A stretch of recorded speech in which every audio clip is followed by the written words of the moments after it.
We've got a quarterback. Welcome to Josh's Football Breakdowns, where we don't tell you what you're seeing, we let the film tell us what we're seeing.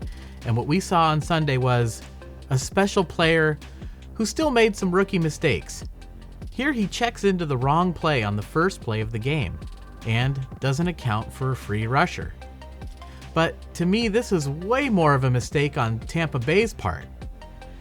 You get a free shot at a rookie quarterback and you want to set the tone early, and you hit him high, helmet to helmet. The penalty flag comes out, personal foul, 15 yards and an automatic first down for the 49ers. That was a major mistake by Tampa Bay in my opinion.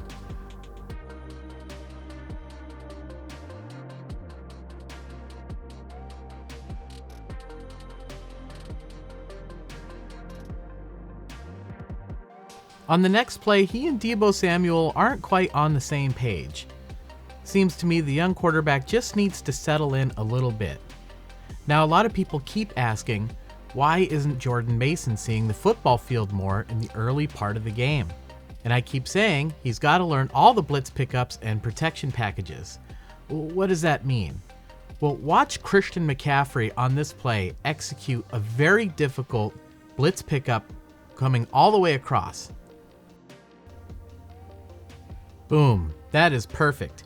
And the first thing a young Frank Gore did was learn all the protection packages because he knew that would be the quickest way to the football field. All right, you've got a young quarterback. He's shown some dynamic ability the week before, but he starts out this game a little off kilter. So maybe it's time to settle him down a little bit. Let's call a run here. Just have him run the offense, get him calmed down a little bit. They call a run for Christian McCaffrey, and notice how it moves the defense. There's just one problem. This isn't a running play. It's a fake. And here, Brock Purdy's doing a good job of executing the fake, showing the defense the football, and we see George Kittle sneaking out the other side because that's right, Kyle Shanahan is going right back to the air. Now, D. Delaney actually does a pretty good job of recovering from this, but he's got to switch directions, and if you've got to switch directions, you're already beaten. Now, he's not a linebacker, he's a corner, but Kittle's still able to get some separation. And you take a look, it's not a lot of yardage, right? It's only about 2 yards past the line of scrimmage. But here Purdy does a good job of taking what the defense gives him. That's what the best quarterbacks in this league do.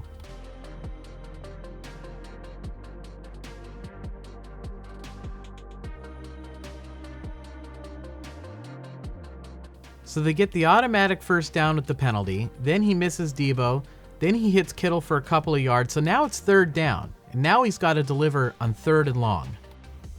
When safety Keanu Neal rotates down to pick up Brandon Aiyuk, Purdy does a good job of reading it and gets George Kittle the football.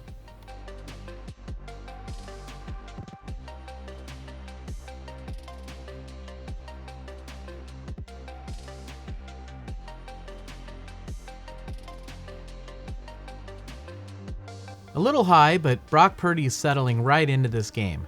And if you're keeping track, the 49ers open this game going pass, pass, pass, pass.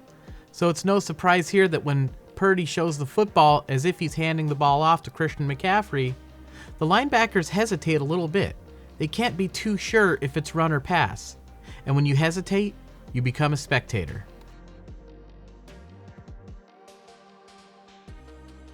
The 49ers are marching right down the field, and in terms of play calling, I thought this was one of Shanahan's best games of the season so far. Now let's look at the play design. Start off with a double team right at the point of attack.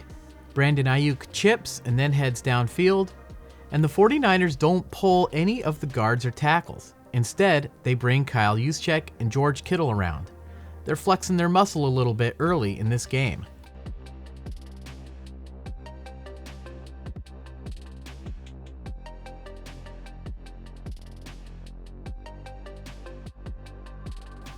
The 49ers cap off the drive by sending Brandon Aiyuk in motion, and a defender goes with him. Yes, that tells the 49ers that this is probably man-to-man, but take a look at San Francisco's backfield. They have George Kittle and Deebo Samuel lined up in the I formation. Much more important to this play is the fact that the motion takes a defender away from that side of the field, because this is going to be a run to Deebo Samuel. The 49ers use George Kittle and Mike McGlinchey as lead blockers, and they take out these two linebackers, meaning Devin White, the furthest linebacker away from the play, is the only one who has a shot, and he's way too far away.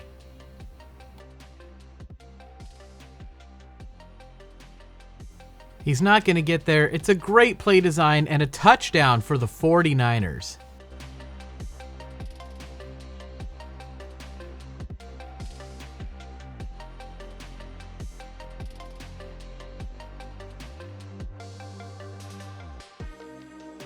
Robbie Gould caps off a great drive for the 49ers, putting them up 7-0. Tom Brady had a tough day. Whether it was a result of great play by the 49er defense, or age, or some combination, that'll be for you to decide. But he's still Tom Brady, and here, even though he appears to be caught dead to rights, somehow he manages to get this pass off to salvage their field goal attempt. Wow.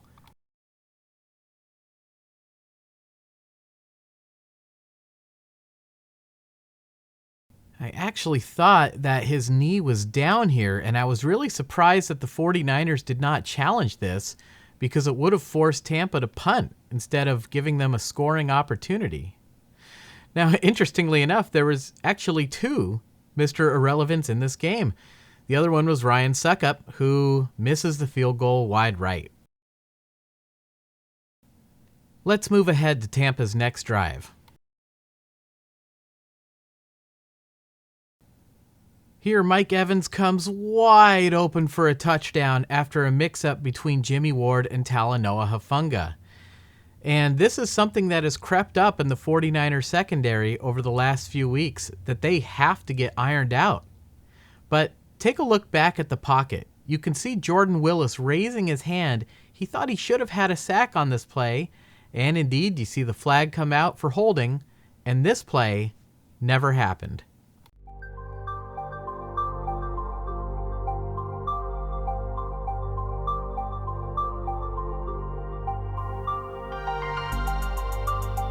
Here we get a great look at the hold. You can see the hands outside the framework of the body. That is textbook holding, and really an excellent call by the officials, meaning this play never sees the light of day. It does not count.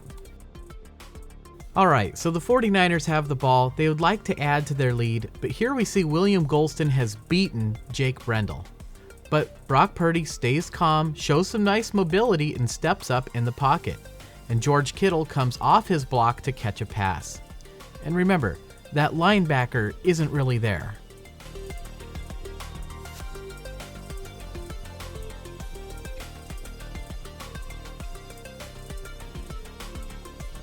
One word we've heard used to describe Brock Purdy over and over again the last 2 weeks: poise. You know, it's funny, that may have looked like just a little dump off, but that play went for 15 yards. After a nice play in the passing game, Shanahan hits the defense with another run.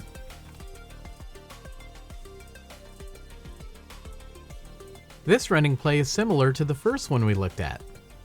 Brandon Aiyuk chips his man and then heads downfield. Again, we see a double team at the point of attack, and also on the other side with McGlinchey and Dan Brunskill.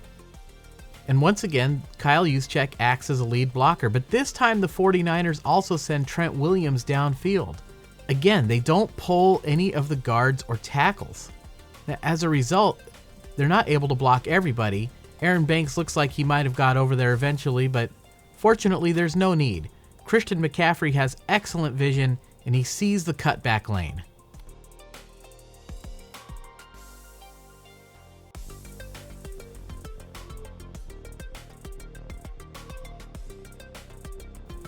Shanahan cooks them again.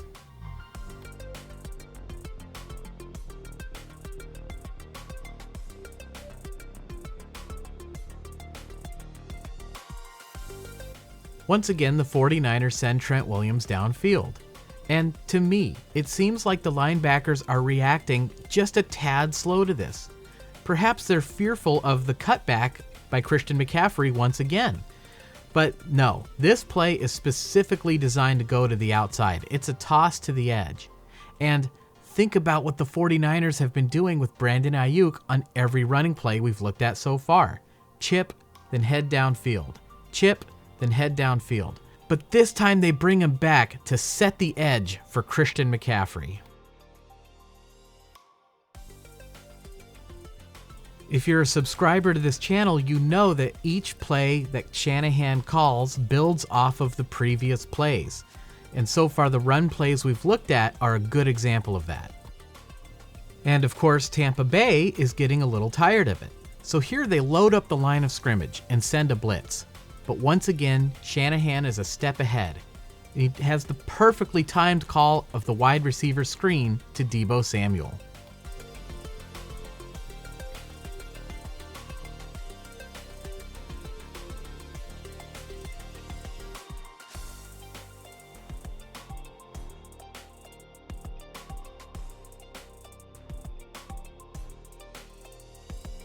All right, the first quarter is coming to an end, so the teams switch sides of the field, but this is still the same drive.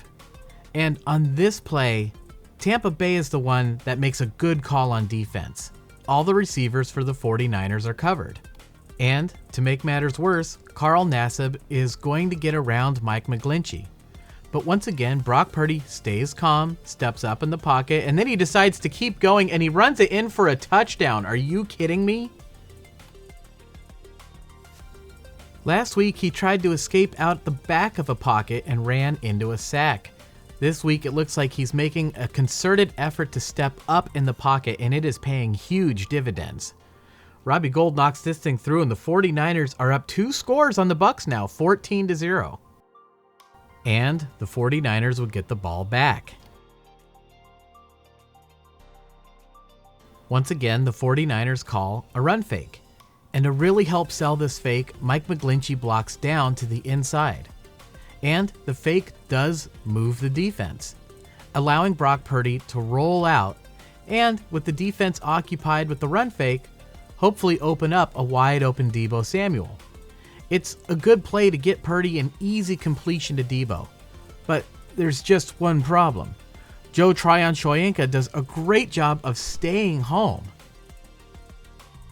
Because the design of the play called for the right tackle to block down to the inside, there's nobody there left to protect Brock Purdy. He's completely naked out there.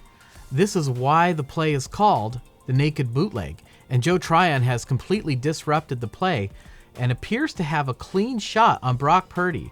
But once again, Purdy shows some nice mobility and then gets the football downfield to Deebo. Wow.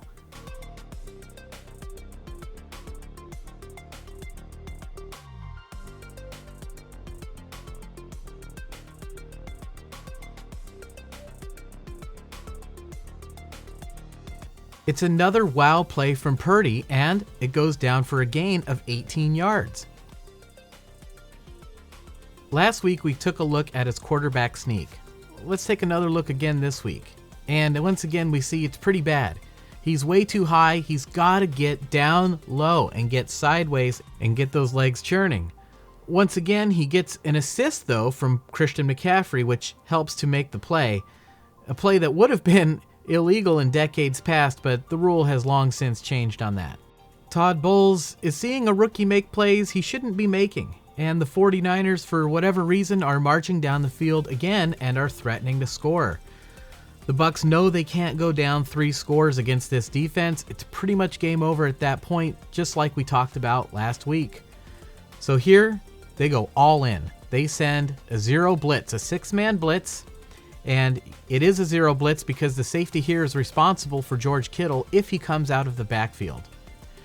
Now, take a look up top. The reason George Kittle is in the backfield is because the 49ers have Christian McCaffrey split out wide. And we've talked about this on this channel before. Kyle Shanahan likes to have these super versatile players that can play any position and put pressure on a defense in a unique way, with somewhat mixed results. You think about it, right?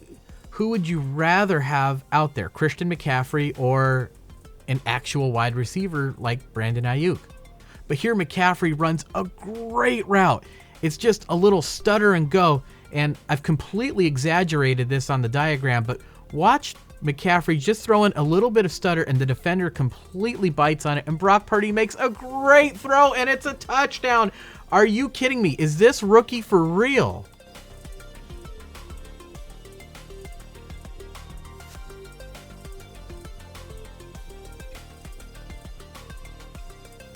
That is an unbelievably great throw, and the 49ers go up big, 21-0. Tampa goes 3 and out on this defense, and now the 49ers smell blood in the water. And Shanahan calls yet another great running play. This time they use Kyle Juszczyk to block the defensive end.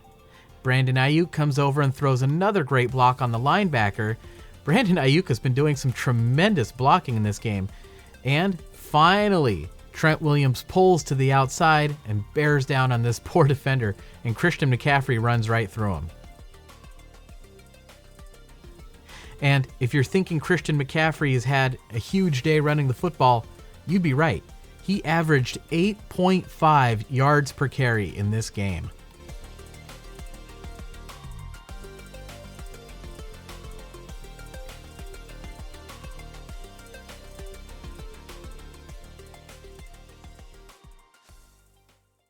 Unfortunately here, the good feelings would take a bit of a break as Deebo Samuel gets rolled up on. His legs get caught up underneath him, and you can see the football comes out, probably because he was in pain and he took a hit. Tampa recovers the football. Fortunately, the 49ers got some tremendously good news on the injury front. What was feared to be a potentially even catastrophic knee injury has turned out to be somewhat of a minor sprain, and he is projected to return during the regular season. All right, Tampa gets the ball and they go on a nice drive, so let's move ahead. There were so many great plays in this game, I really wanted to show you guys the big one, so I skipped most of Tampa Bay's drive here. The 49er defense forced them to nickel and dime their way down the field, and here they're facing a huge 4th down and goal. They've made the decision to go for it down 3 touchdowns, and we see Jimmy Ward lined up on Mike Evans. And whenever you're lined up in press coverage like that, there's a risk that you could get beat. And we've talked about that on this channel before. Furthermore, if you want to play wide receiver in the NFL, you have to be able to beat press coverage. And Mike Evans can definitely do that. And he does, and Tom Brady misses him with the football. Another bad throw from Tom Brady, and it's a turnover on downs. Niners get the ball.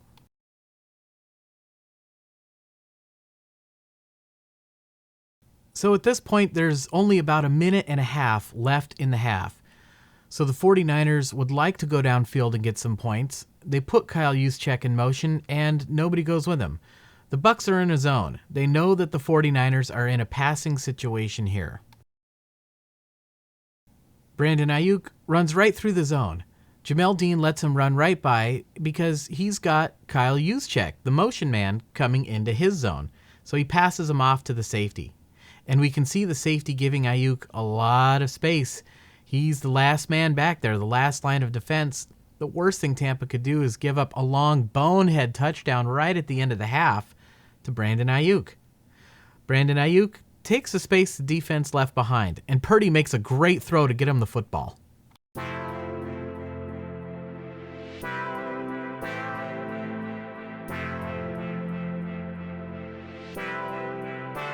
Now that was a long developing route, but just take a look at this protection that Brock Purdy has.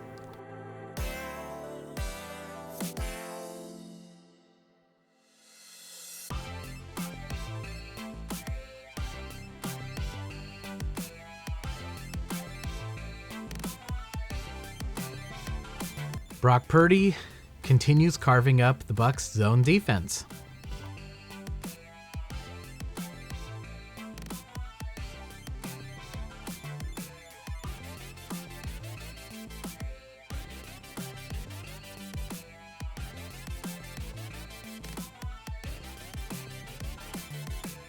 This kid is so impressive. But just like we talked about at the top of this video, we are going to have to live with a few rookie mistakes. And he makes one here. He's handled the blitz real well.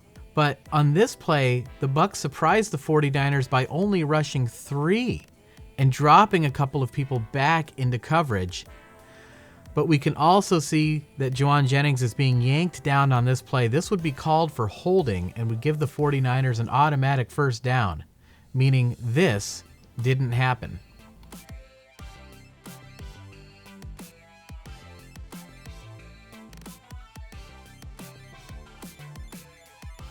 That's 2 major penalties that the 49ers have benefited from in this game, and this must be cleaned up because they will not get these calls in Seattle.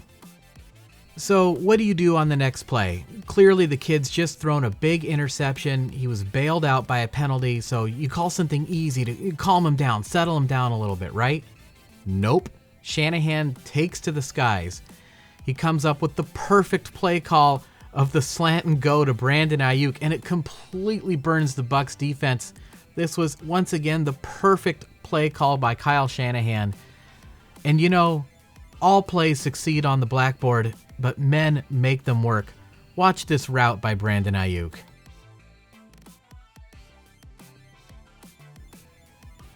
It's an absolute dagger that puts the 49ers up 28-0 at the half.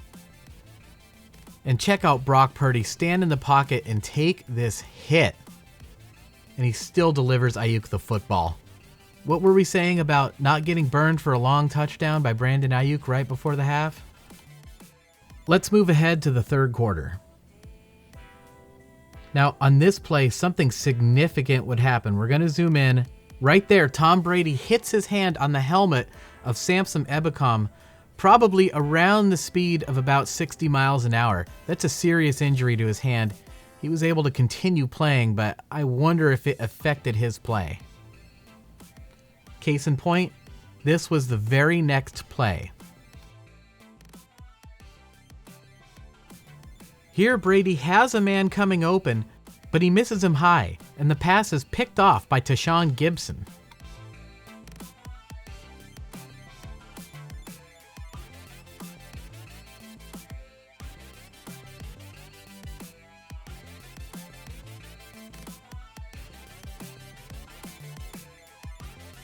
Here we get a great look. Once again, the pass rush of Samson Ebukam causes Brady to hesitate on his throw.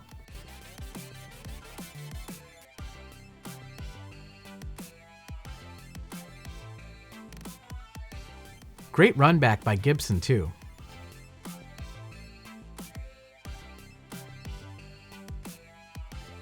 The 49ers show no mercy.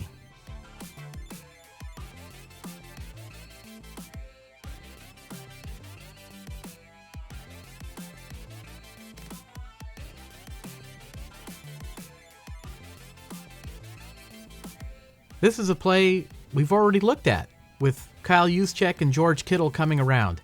And Christian McCaffrey, notice the speed. He's almost outrunning these defenders here. The score makes it 35-0 and the route is on.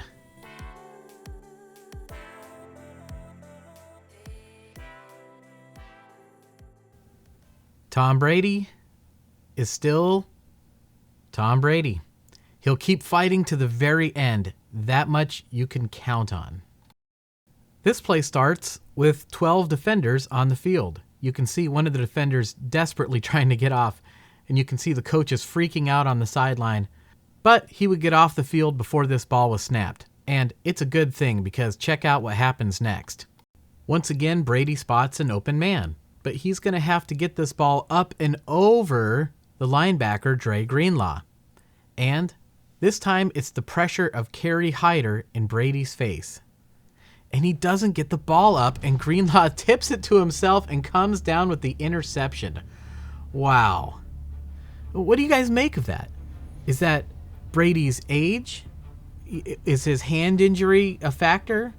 Was it because of the pass rush of Kerry Hyder? Or was it also just a great play made by Dre Greenlaw? You guys decide. Let me know what you think in the comments. I read every comment.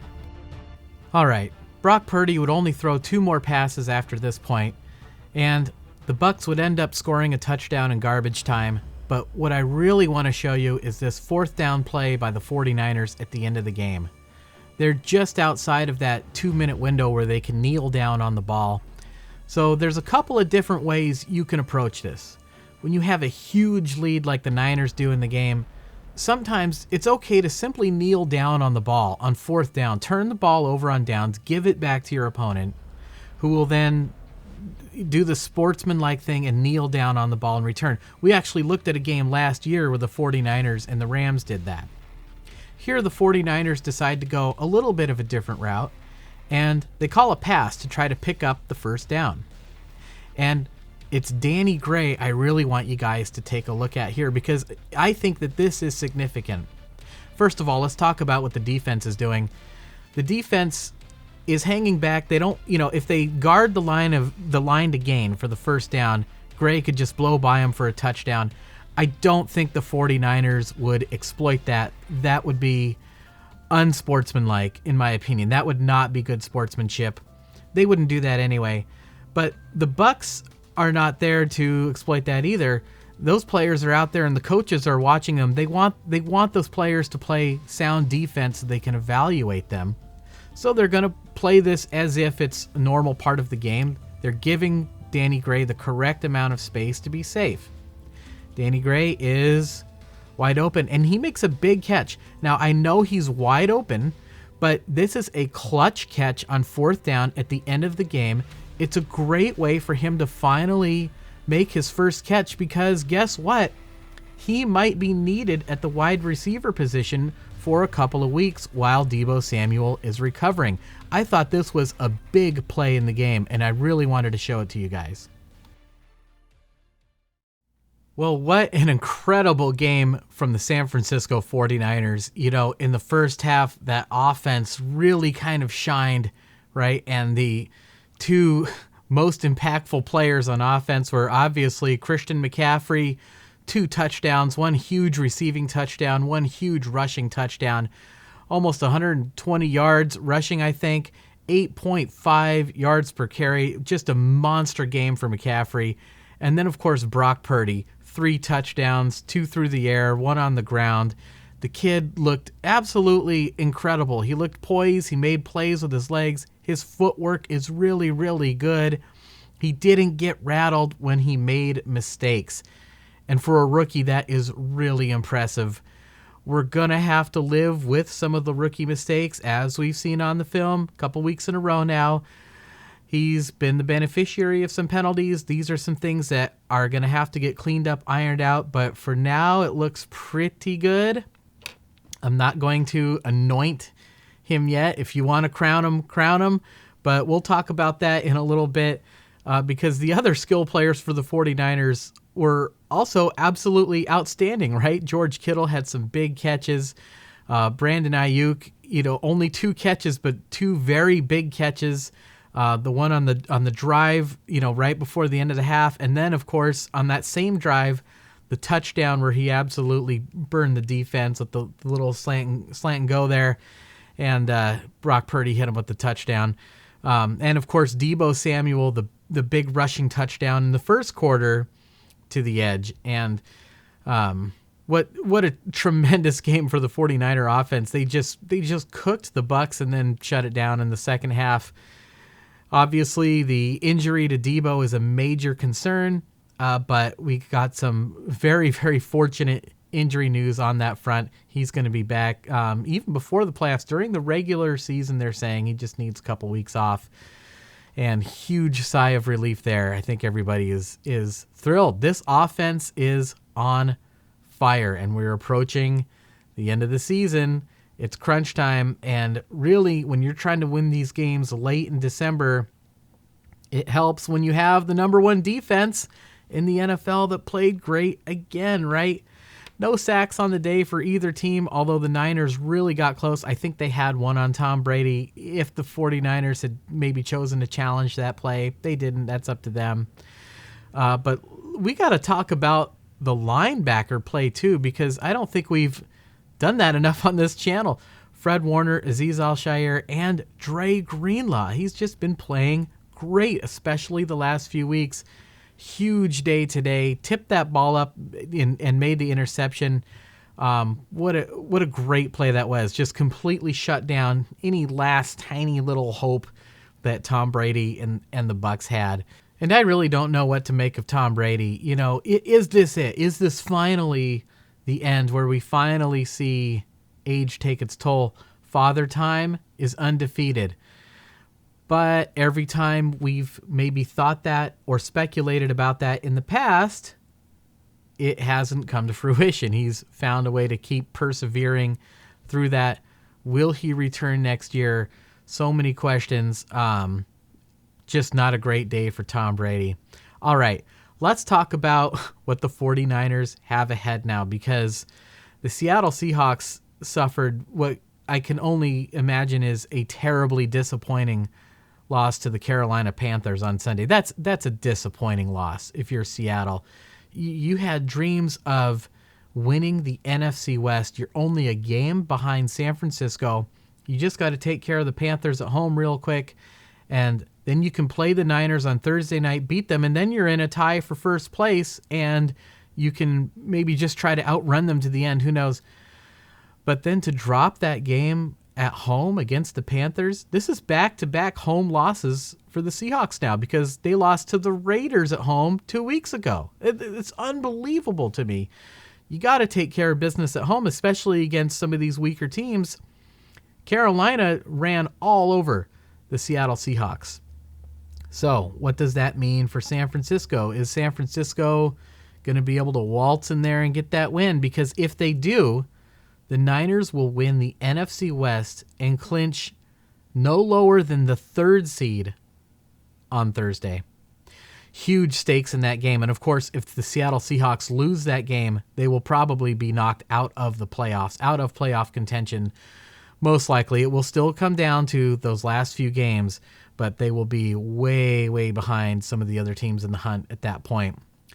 So, no, I don't think the Niners will be able to waltz into Seattle. I know that that's something Niner fans would like to see, but the Seahawks, for one thing, it's a division game. Throw out the records when it's a division game, right? We saw the Commanders go into Philly earlier this year and beat them. You got to throw out the records, all right? In addition to that, guys, we are really banged up. We took a lot of injuries at the end of this game. The Niners are going to be shorthanded on a short week on the road. This is a really bad combination for the 49ers, and they're playing against a team that's desperate, right? The Seattle Seahawks are going to be a very dangerous, desperate team. You know, Pete Carroll's always going to have something cooked up, right? Just to make that game competitive, to get that extra possession, to, you know, whatever it takes. And as much as I am thrilled about Brock Purdy, he is still a rookie. Pete Carroll against a rookie, you know, this could be a tough one, you guys. But you know what? If the 49ers manage to do this, if they can go on the road in these circumstances into a hostile environment, and if Brock Purdy can maintain that same amount of poise and that same athletic display he's just been putting on, wow, then we might have to crown them, right? We might have to anoint them at that point. They will be the NFC West champions if that were to occur. We don't know, and that's why they play the game. Folks, I want to take some time to thank the people that have really gone the extra mile to help support this channel. You guys mean so much to me. It has really helped me keep this channel going this year. I sincerely appreciate it. I absolutely love to do this. Thank you so much for helping me to do what I love. I really can't do it without you, and your generosity just means so much to me. It just humbles me and overwhelms me each and every week. I'm just blown away every single time. Thank you guys so much. I really appreciate it. Thank you, thank you, thank you, thank you. It takes a long time to make a video like this. If you guys could just do one more thing for me, take 10 seconds and hit that like button on your way out. I would really appreciate it. All right, it's going to be Niners and Seahawks, a big rivalry. The meaning of the game has lessened somewhat, but you know what? Forget that. It's Niners Seahawks. This game means everything. We got to win this thing on Thursday, right? We can be the NFC West champs. All hands on deck for this game. And you know, whatever happens, you know, after that game, we are going to be here to break down that film, and I will see you guys then.